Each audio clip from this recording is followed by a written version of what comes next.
Bienvenue, Madame, Monsieur. Le PNUD appuie la République démocratique du Congo dans la lutte contre la corruption. Un engagement marqué par la signature du projet d'appui contre ce fléau en RDC.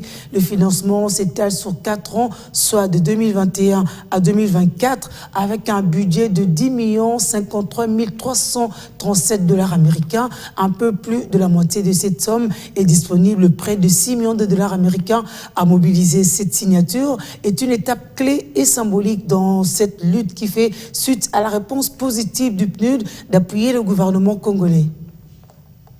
Le PNUD signe contre la corruption avec la République démocratique du Congo. Cet ambitieux projet signé entre la ministre d'État, ministre de la Justice et garde de Sceaux et le représentant de PNUD en présence de plusieurs personnalités, dont le vice-ministre de la Justice, le président de la Cour constitutionnelle et président du Conseil supérieur de la magistrature, le procureur général près la Cour des cassations, le bâtonnier national, le coordonnateur de l'Agence de prévention et de lutte contre la corruption, les ambassadeurs et chefs des missions diplomatiques accrédités à Kinshasa, est un signal fort de l'engagement positif du PNUD à soutenir les efforts de la RDC.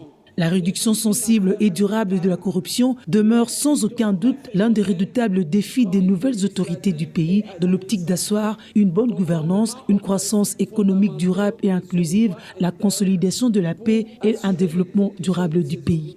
La corruption est un acte criminel le plus perpétré et non réprimé au point d'être érigé en un système.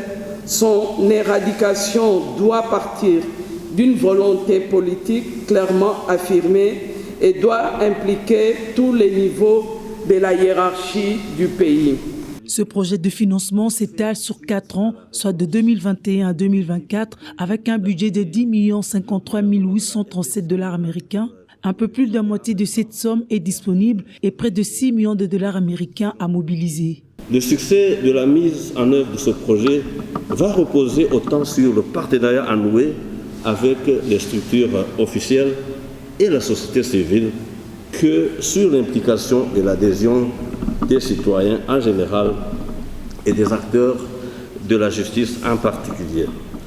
Je formule ce vœu de vivre une franche collaboration de tous dans la mise en œuvre du projet d'appui à la lutte contre la corruption et en même temps réaffirme la disponibilité de notre institution, le PNUD, à poursuivre cette collaboration, non seulement dans le domaine particulier de la lutte contre la corruption, mais aussi dans le cadre global de la réforme du secteur de la justice. Ce projet contribuera en outre à l'évaluation et au renforcement des capacités des acteurs étatiques et non étatiques chargés de lutter contre la corruption en créant une passerelle de collaboration et un réseautage entre eux, ce qui aura l'avantage d'atténuer notamment l'inefficacité des structures gouvernementales et la partialité des audits.